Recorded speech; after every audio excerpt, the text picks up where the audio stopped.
সুপ্রিয় কৃষক বন্ধুরা, আসসালামু আলাইকুম ওয়া রাহমাতুল্লাহি ওয়া বারাকাতুহু। ফসলের ডাক্তার ইউটিউব চ্যানেলের পক্ষ থেকে সকলকে জানাই আন্তরিক শুভেচ্ছা ও অভিনন্দন। প্রিয় কৃষক বন্ধুরা, অবশ্যই সবাই ভালো আছেন। আমিও আপনাদের দোয়া এবং ভালোবাসায় আল্লাহর রহমতে অনেক ভালো আছি। প্রিয় বন্ধুরা, সবার আগে একটি কথা বলবো, যারা এখনও আমার চ্যানেলটি সাবস্ক্রাইব করেন নাই অবশ্যই আমার চ্যানেলটি সাবস্ক্রাইব করে পাশে থাকবেন, লাইক কমেন্ট শেয়ার করবেন।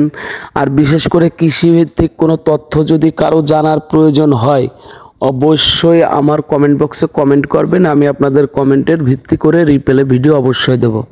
প্রিয় বন্ধুরা, আমি আজকে একটা বিষয় আলোচনা করব, সেটা হলো উচ্ছে চাষ। আপনারা দেখতেই পারছেন, আমরা গ্রাম্য ভাষায় উস্তা বলি, যাক উচ্ছে চাষ বা উস্তাই বলে দেই, আমি উস্তা বলে যারা সবাই চেনবে। এই যে উস্তা চাষ করতেছি, এইটা কিন্তু রাসায়নিক যত সার আছে, রাসায়নিক সার বা রাসায়নিক যত কীটনাশক স্প্রে বা এই ধরনের যত কিছুই আপনারা বলেন, সার ওষুধ কীটনাশক যেগুলো আছে, এগুলো কিন্তু ব্যতীতই এই জমিটাই চাষ করা হচ্ছে। শুধুমাত্র কি দিয়ে? সেটা হচ্ছে জৈব সার দিয়ে।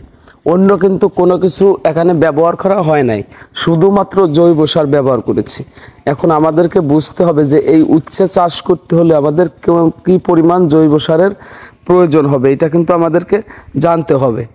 তো প্রিয় বন্ধুরা, জৈব সার বলতে যে আমরা শুধু বাজার থেকে কিনে আনবো জৈব সার, এটা না। জৈব সার বলতে কিন্তু আমরা গোবর সারকে বোঝায়, এবং বিশেষ করে যদি আমরা ডাইরেক্ট গোবর সার বানাই, নিজেরা বাড়ির আঙিনায় গোবর রেখে যদি জৈব সার বানাই, সবচেয়ে বেটার কাজ করবে কিন্তু এইটাই।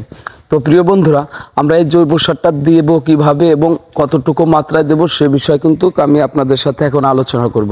আমরা যে উচ্ছে গাছটা লাগাইছি, আমাদের গাছটা যখন লাগাবো তার এক সপ্তাহ আগে, এক সপ্তাহ আগে আমরা এই গাছে কি করব, একটা তাওয়া, যাকে গ্রাম্য ভাষায় বলে তাওয়া, ওখানে আমরা যে ওই গোবর সার এনে কি করব, দিয়ে রাখবো। দিয়ে এক সপ্তাহ হোক বা 10 দিন হোক, এরকম করে রেখে দেব।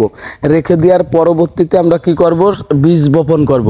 আপনারা তো এর আগে আমার বীজ বপনের ভিডিও আছে। বীজ বপন করার পরে যখন গাছগুলো ভালো মানে অঙ্কুরোদম হবে, জ্বালায় যাবে, জ্বালায় যাওয়ার পরে দেখা যাচ্ছে আমাদের গাছগুলো 4 পাতা 5 পাতা এরকম করে হয়ে যাচ্ছে, তখন আমরা কি করব, তখন এই যে গোবর সার পরবর্তীতে মানে আমাদের 10 থেকে 15 দিন পরে কিন্তু আমাদের পাতাগুলো ছাড়াবে, 2-3 পাতা হয়ে যাচ্ছে, 4 পাতা হয়ে যাচ্ছে। যখন বড় পাতা ছাড়ানো হয়ে যাবে, তখন আমরা পরবর্তীতে আবার গোবর সার দিব।